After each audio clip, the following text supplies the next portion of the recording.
In the Middle East today, chaotic, vulnerable to Soviet expansion, Turkey, modern, powerful, and a rarity in this area, pro-Western, is prepared to defend herself against any aggressor.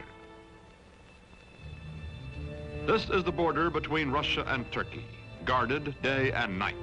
The red sentry does not know he is being photographed from across this border. He feels that he is being watched. He is also suspiciously watchful.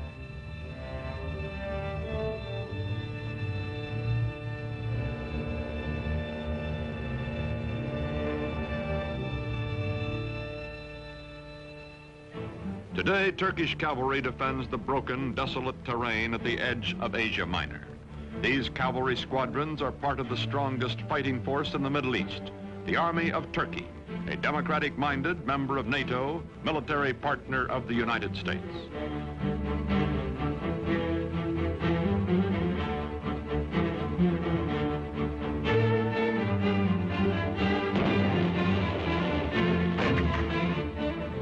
Modern Turkey, strong and stable, was created out of a dying Oriental despotism by one man, unique in history, Mustafa Kemal, called Ataturk, father of the Turks.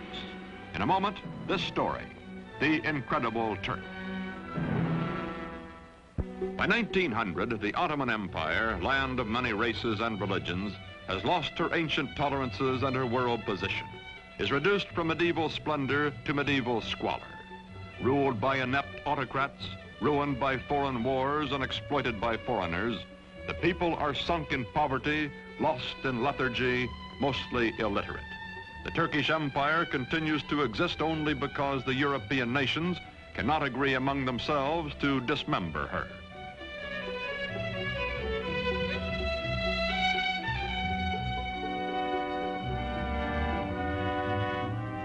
Before World War I, Germany has plans to embrace Turkey as an ally, then to subjugate her as a satellite. To visit the sick man of Europe, as Turkey is called, comes the German emperor himself, Kaiser Wilhelm II. He is received with more than ceremony. His glowing promises, such as the Berlin to Baghdad Railroad, are believed by the Sultan and his government, and even by the nationalist-minded Young Turks. When war comes, Turkey will waver between her old friend Britain, allied with her hereditary enemy Russia, and her new friend Germany. On October 29, 1914, Turkey takes into war, on the Kaiser's side, her obsolescent army.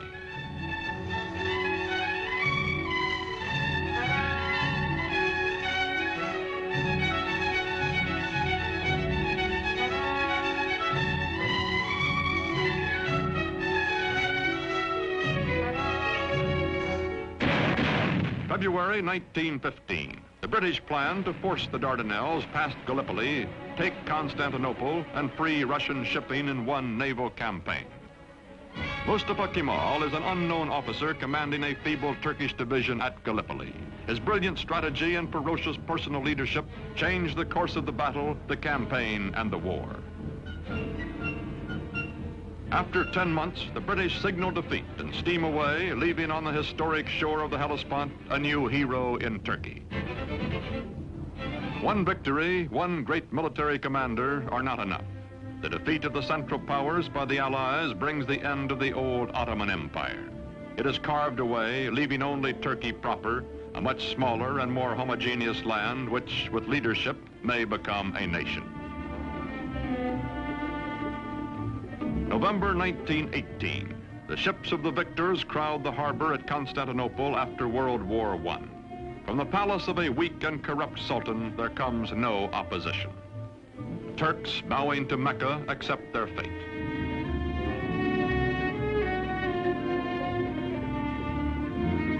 From France and from Great Britain, occupation troops disembark to take over the ancient capital.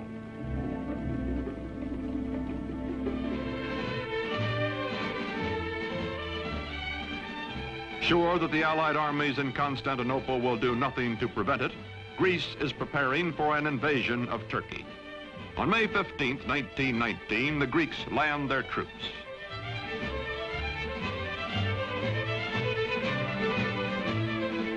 In Ankara, in the heart of Turkey, Mustafa Kemal organizes the Turkish liberation movement, takes command of the Free Turkish Army. From far off Constantinople, the Sultan repudiates him, but Mustafa grimly swears that he will gain Turkey's freedom or die. No other general equals this man, and the Turkish soldiers need only to be led to fight. They are traditionally warriors.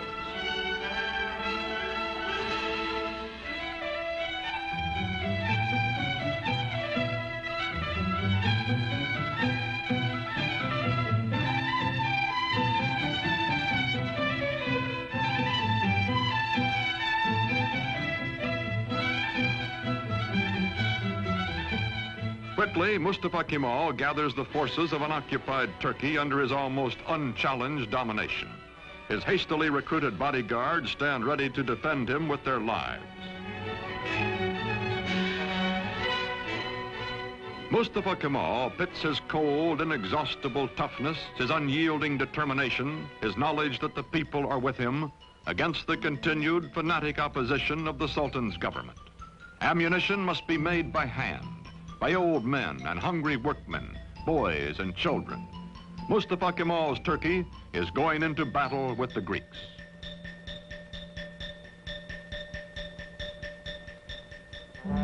The war with the Greeks lasts 3 years, from 1919 to 1922. The Turkish people know it is a war of extermination, atrocious, no quarter given or asked. Heroically led, the Turks advance against the invaders. The women leave their endangered homes to carry shells to the army.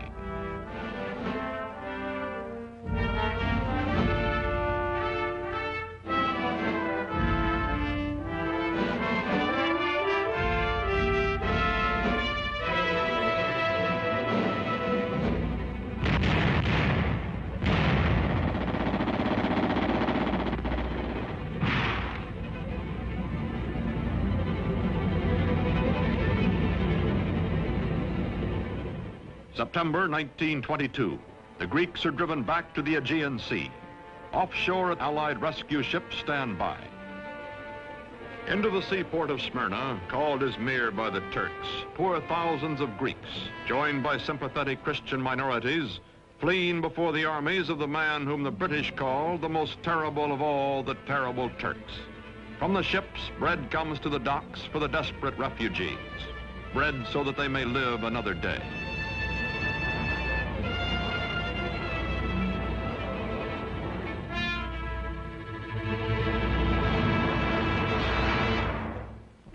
September 9th, 1922. The Turks enter Smyrna, last stronghold of the invaders. They take vengeance against the Greeks for whole Turkish villages wiped out, for their kinsmen massacred. The burning of Smyrna, the final atrocity that both the Greeks and the Turks disavow, ends a war that has become an unendurable nightmare for both sides. Its polyglot population takes to the sea as the flames destroy the great Homeric city.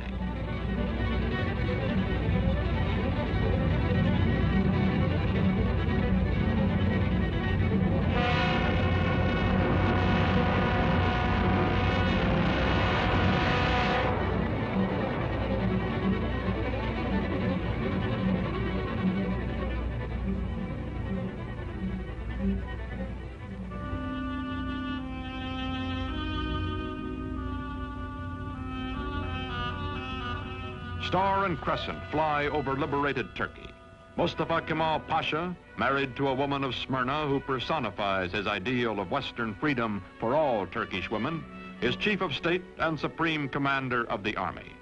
With the winning of the war, he removes his uniform, never to wear it again. He is now granted dictatorial powers by the elected National Assembly. In Constantinople, to be officially renamed Istanbul, the foreign occupation troops are evacuated.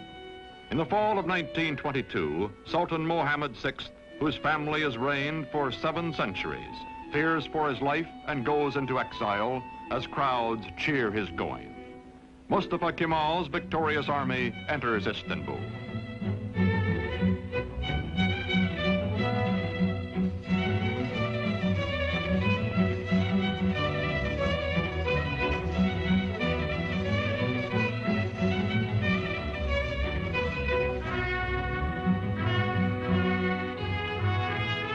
First president of the First Turkish Republic, Mustafa Kemal, during the 1920s, keeps his limitless wartime powers and his command of the army, makes the hard, dry town of Ankara his capital.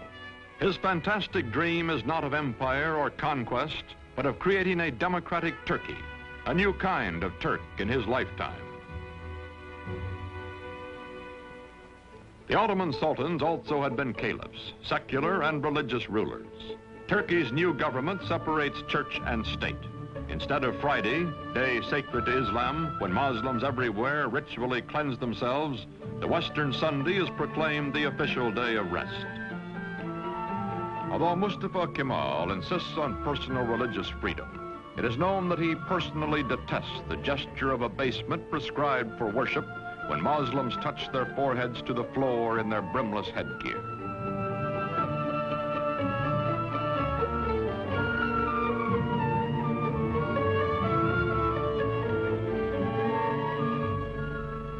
To Kemal, this headgear, the fez, symbolizes Turkey's Oriental fatalism and ignorance. He will abolish it.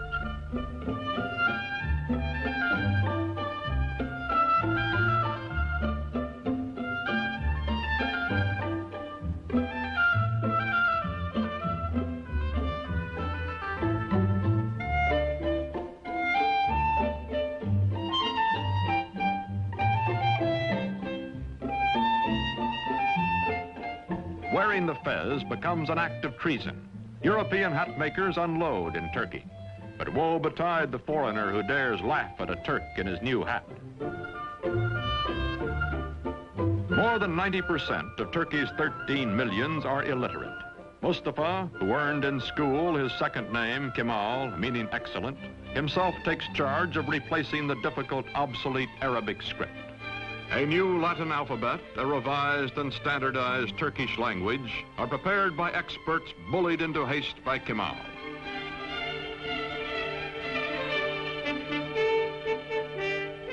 To make a modern nation capable of government by the people, all Turkey must be sent to school.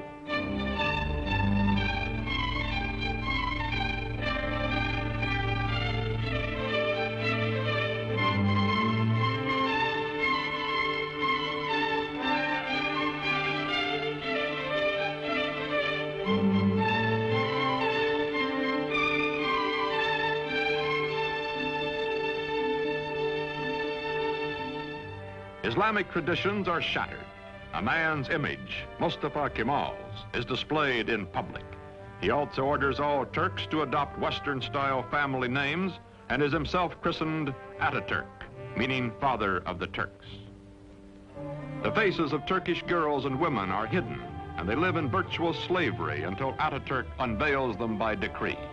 Now divorced from his wife, he takes pleasure in the company of emancipated women and insists that all Turkish women adopt Western clothes, gives them equal rights under the law after abolishing polygamy, and opens to women all the trades and all the professions.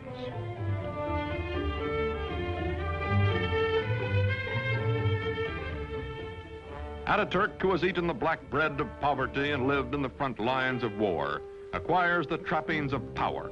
His proud, fiercely disciplined bearing, which annoyed his superior officers years before, does not change now that he acknowledges no superiors. The men around him treat him as emperors and primitive chieftains and modern dictators are treated. Flatter and yes him, seek the smallest of privileges, such as lighting his cigarette.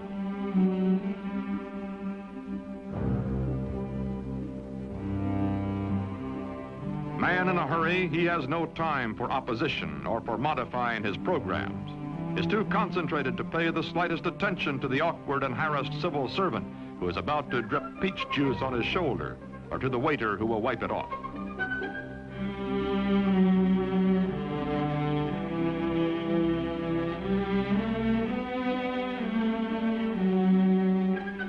Although gossip is rife of his spare time affairs with women, of private drunken orgies by which Ataturk relieves long periods of relentless labor, this monarch in mufti never loses his public dignity, even at play. He is adored, also respected, also hated and feared and ruthless in dealing with those who oppose him. Now he goes into the countryside, to remote villages, to archaic farms, to rouse the lethargic and primitive peasants. His credo, Turk, be proud, work, be confident.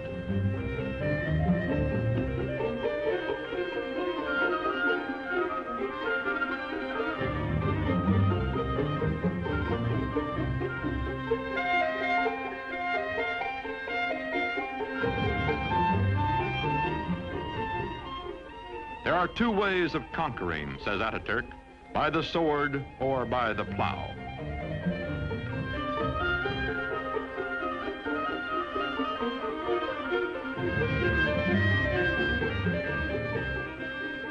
To show his phlegmatic peasants what he wants, he buys land, demonstrates the advantages of tractors.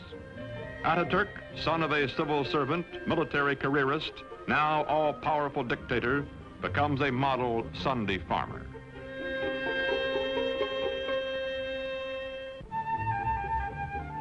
The world is anxious to restore good diplomatic relations with Turkey. From the United States comes Ambassador Joseph Clark Grew. For this revolution and high accomplishment, one man is primarily responsible. The name of Gazi Mustafa Kemal will forever be associated with the development, founding of the new modern Turkish state, and will forever be inscribed indelibly upon the rolls of history. Türk milleti taben demokrattır. The Turkish nation is democratic by nature. Zaten çok yükselmiş bulunan Amerika milletinin Türk milleti. I have no doubt that the American nation, which has gone so far in this ideal, is Turkey's friend in her aims. Bütün beşeriyeti birbirini sevmeye. This will not be all. Perhaps it can lead to a world of love, with all old prejudices erased, with all nations coexisting in peace and prosperity. When the Great World Depression of the 1930s slows down economic reconstruction in the country, Turkish people by the thousands wait for Ataturk to bring him their troubles and their problems. To the man in the street, Ataturk is his personal boss and his personal friend, willing to listen, wanting to help.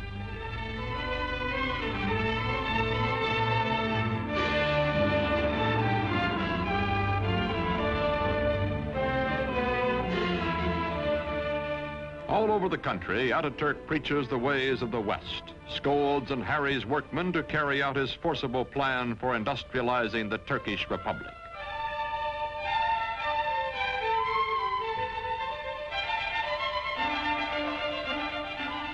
Turkey begins to move into the 20th century, builds dams, mills, factories. The tempo is fantastic. Industrial production under Ataturk increases tenfold. Still, there are growing pains, a poorly designed and poorly run heavy industry operating at a loss, profitable light industry deliberately run at an excessive profit to cover the deficit. Turkey's textile mills being a notable example.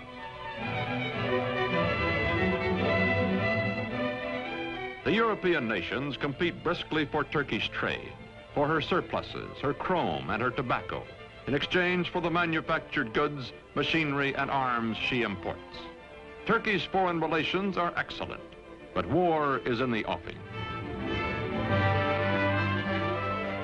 Ataturk hopes Turkey can remain neutral, as indeed she will do during most of World War II.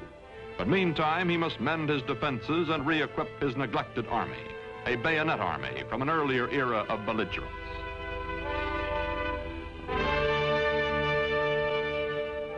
Turkey's dictator has said, Hitler will lead a dynamic nation to destruction by whipping its passions, and Mussolini will play Caesar. Time is proving him right. Aging now, Ataturk gives his personal fortune to the nation, lives quietly, spends time teaching the youngest of his 6 adopted daughters the alphabet he made all Turkey learn.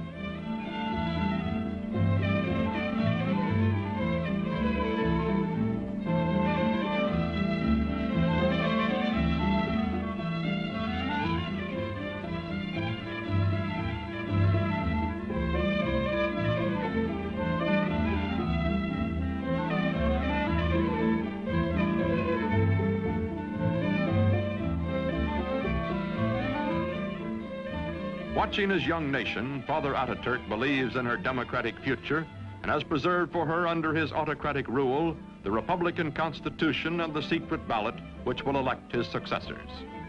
His severest Western critic grudgingly admits, Ataturk is dictator so that Turkey may never again have a dictator. The Shah of Iran is among the neighboring rulers who come to admire Ataturk's prospering, progressive nation. The Emir of Transjordan comes. The Arab world is impressed by Turkey, but later when nationalism develops throughout Islam, none of its leaders will have Ataturk's genius or his convictions.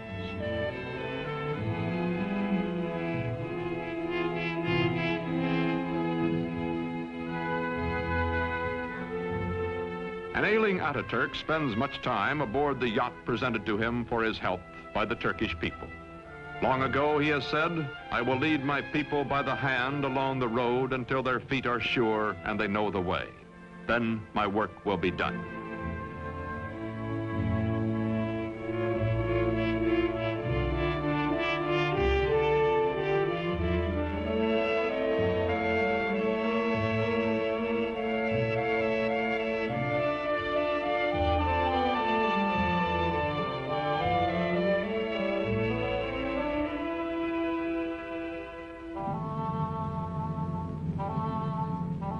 On November 10th, 1938, Ataturk dies at the age of 58.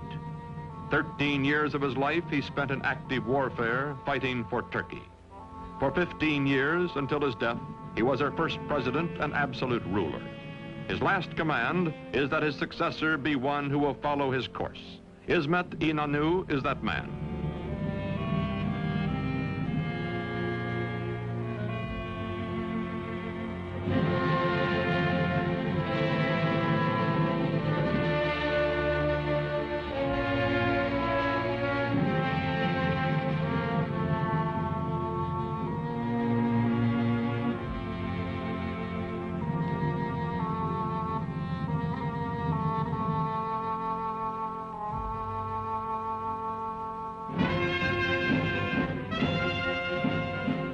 Today, this mausoleum is a shrine for his people, who well and truly mourned for Ataturk.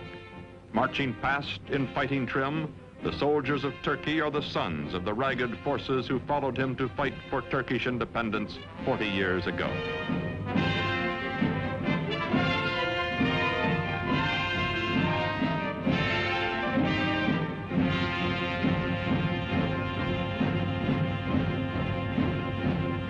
Modern Turkey is a vigorous ally of the West. She welcomes not only foreign products, but the foreign bases and men on her soil to help defend her way of life and her NATO alliance. Not all of her problems have been solved, however. Her economy is heavily bolstered by, some say virtually dependent on, Western aid. Her democracy is still far from perfect, and historians still argue about Ataturk, the man who in less than 2 decades made Turkey over. His methods, his tyrannies, his personal habits. Yet none denies the staggering achievements of the incredible Turk.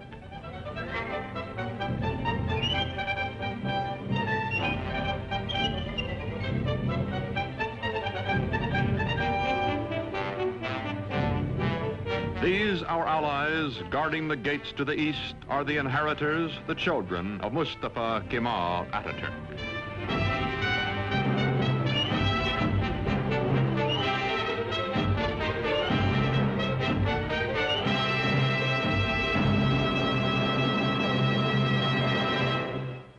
The story of next week's episode in a moment. And now a message from your host, the Prudential Insurance Company of America.